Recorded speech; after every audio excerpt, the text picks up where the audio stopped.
I am Time, and I want to start today with a question that might be uncomfortable. There is someone you cannot let go of. Maybe it ended last year. Maybe it ended 10 years ago. Maybe it ended 30 years ago. And you are still holding on. Still thinking about them in quiet moments. Still comparing everyone who comes after to the one who left. Still telling yourself that what you felt was real. Then that nothing since has come close. I want to tell you something today that no one else will tell you. Not because it is cruel, because it is true. What you cannot let go of is not a person. You have never been able to let go of a person because you never actually had one. Think about this carefully. What do you actually miss? Their presence, yes. The feeling they gave you, yes. The version of yourself you were when you were with them, yes. But mostly, you miss the image. The image you created of them in your mind. The version of them that existed in your imagination. Frozen at the moment they left. And here is the extraordinary thing about that image. It has never aged. It has never disappointed you. It has never said the wrong thing at the wrong moment.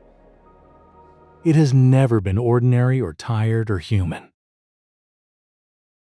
The image in your mind is perfect because you created it. And that is why you cannot let it go. You are not holding on to a person.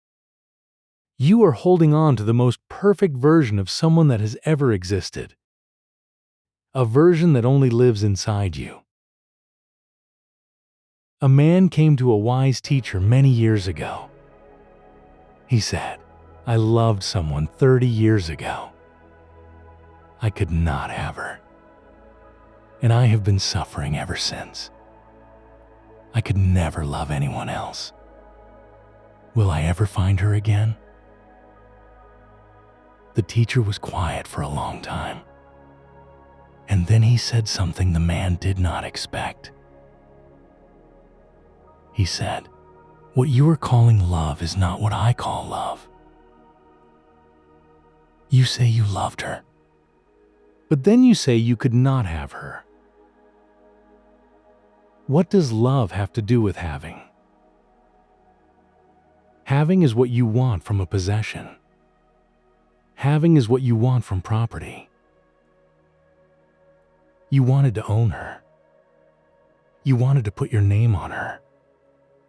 You wanted to take her through the world and show people, this is mine. And because you could not do this, your ego was wounded. Not your heart, your ego." The teacher then said the most honest thing anyone has ever said about obsessive love. He said, "You did not suffer for 30 years because you loved her.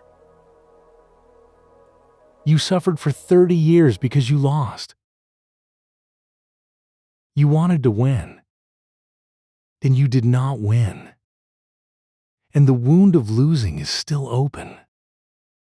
You have dressed it up as devotion. You have called it loyalty. You have made yourself into a tragic figure. But underneath all of it is simply an ego that refuses to accept that it did not get what it wanted." I want you to sit with that for a moment. Because I have watched this across every generation of human beings who have ever lived. And the teacher was right. What people call their greatest love story is almost always their greatest ego story. The love that was requited, that was returned, that was mutual.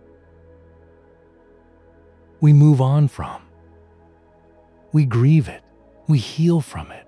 We remember it fondly. But we move on.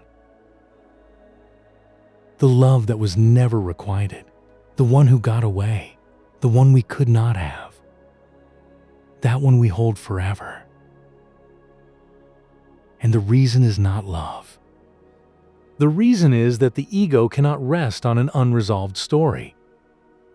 It keeps returning to it, keeps replaying it, keeps asking, what if? Not because love demands it, because pride demands it. There is a beautiful story about the moon. A child wanted the moon, desperately, cried for it, reached for it with both hands, and could not understand why it would not come. A wise man watched this. He took a brass plate. He filled it with water, and the moon's reflection appeared in the water. The child grabbed the plate, ran through the house with it, was perfectly happy. Because wherever the child carried the plate, the moon came too. The wise man said, remember this. If you try to possess the moon, you can only ever possess its reflection. The real moon cannot be held. The real moon cannot be owned. The real moon is available to everyone who simply looks up. But if you need to hold it, if you need to own it, if you need it to be yours and no one else's, you will spend your whole life chasing a reflection in a plate,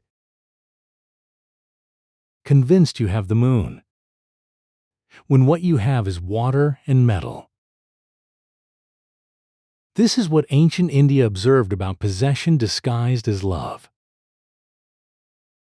When you close your fist around something real, it stops being real. A flower held in a closed fist is no longer a flower. It is a crushed thing. It is a dying thing. It is a thing that stopped being itself the moment you grabbed it. But a flower seen with open eyes, in the garden where it grows, connected to its roots, turned toward the sun. That flower is real. That flower gives you something that the crushed thing in your fist can never give. The moment you love something by trying to own it, you have already destroyed the very thing you loved. Now, here's the most important thing I want to say today. The man who suffered for 30 years was not suffering because he loved deeply. He was suffering because he had confused love with something else entirely. Ancient India had precise words for this confusion. Prem, love. Moh, attachment. Lava, greed. Prem is the feeling that rises in you when you see something beautiful, then asks for nothing in return. You pass a garden, a rose is blooming, something moves inside you. That movement, that joy, that aliveness is Prem. It is complete in itself. The rose does not need to be yours for that moment to be real. The joy does not need to be permanent for it to be true. Moh is what happens next. Moh says, I want to pluck this rose. I want to take it with me. I want to pin it to my jacket so that wherever I go, it comes with me. And the moment you pluck it, the rose begins to die, separated from its roots, cut off from the earth, removed from everything that made it what it was. And now you are walking around with a dying flower pinned to your chest. Calling it love. The 30-year obsession was never Prem. It was Mo wearing love's face. It was the ego's refusal to accept that the rose was not meant for your buttonhole. And here is the brutal truth the teacher spoke to that man. You say you loved her so deeply that you could never love anyone else. You think this makes you special. You think this is devotion. But look at what it actually is. You took one small stream of water and dammed it 30 years ago, and called the dam faithfulness, and the water behind the dam love. But water that cannot flow does not stay pure. It becomes stagnant. It becomes contaminated. It fills with things that living water would simply have washed away. The teacher said, love is not a stream that runs for one person only. Love is the river itself. And a river that is forced to flow only toward one place is no longer a river. It is a puddle. Love is like breathing. You do not breathe for one person. You do not say, I will breathe only in this room, and if this room is gone, I cannot breathe. Breathing is what you are. It happens wherever you are, with whoever is beside you, or completely alone. Love is the same. The question is not, do I love this person? The question is, damn I loving? Not loving someone, being love. When you are love, you love the tree outside your window. You love the stranger who helped you.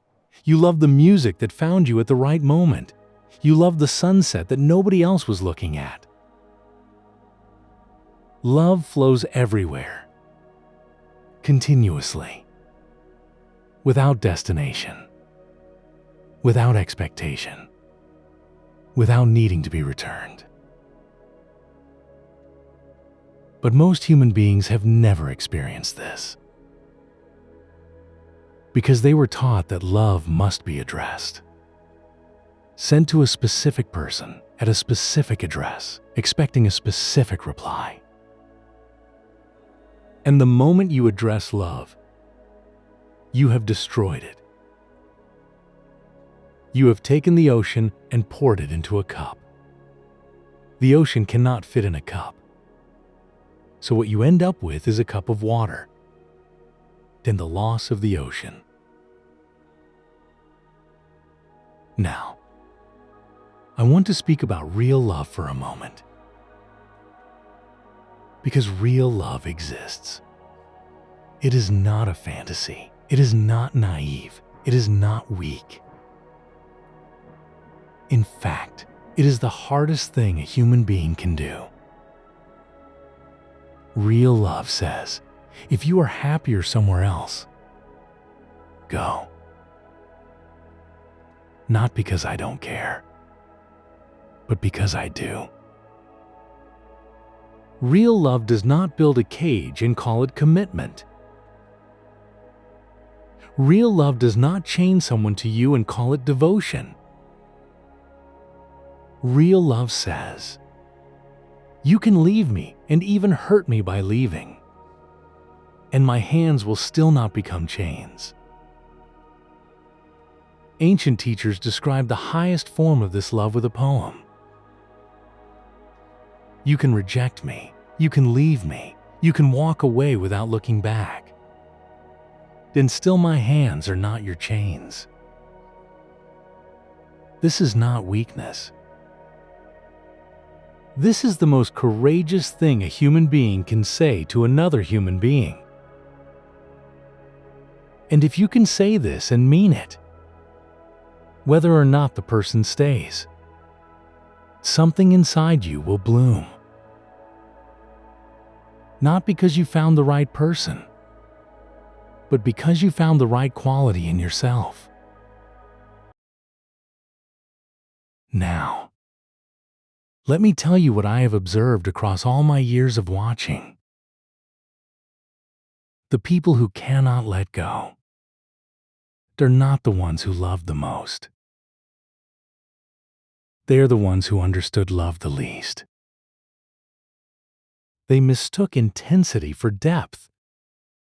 They mistook obsession for devotion. They mistook the wound of an unresolved ego for the mark of a great love. And they spent years, sometimes decades, sometimes entire lifetimes, nursing a story that was never true. The story of the one who got away. The story of the love that could have been everything if only circumstances had been different. But here's what I know from watching. If circumstances had been different, if you had got the person you think you lost, within 3 months you would have discovered that they were human. Completely, ordinarily, disappointingly human. They would have said the wrong thing at breakfast. They would have been moody on a Tuesday afternoon.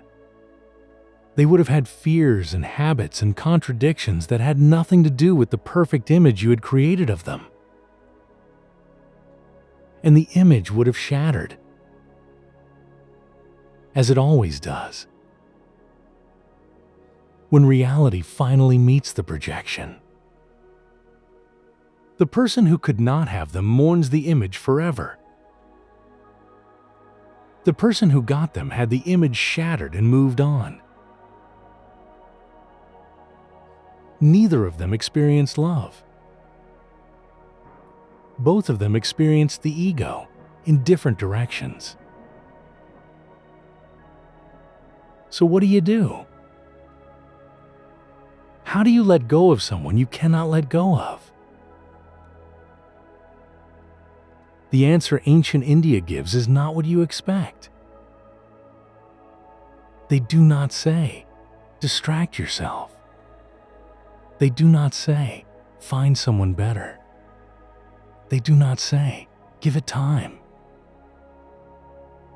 They say, look clearly at what you are actually holding.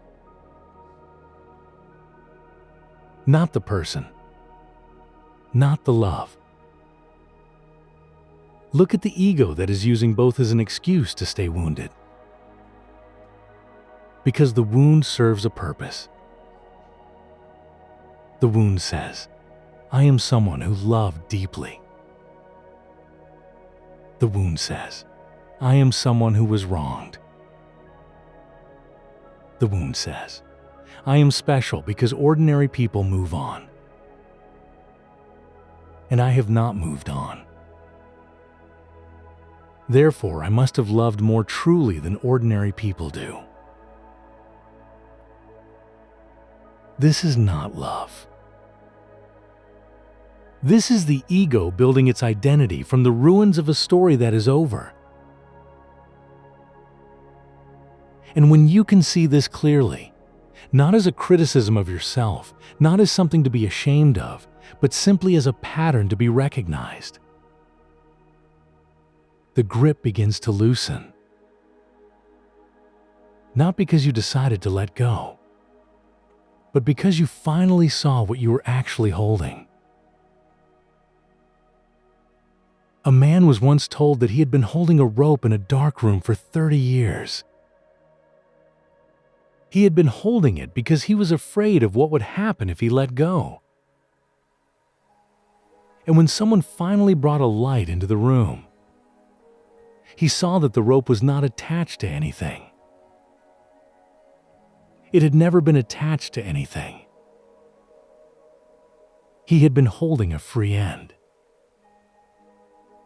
In the dark. For 30 years.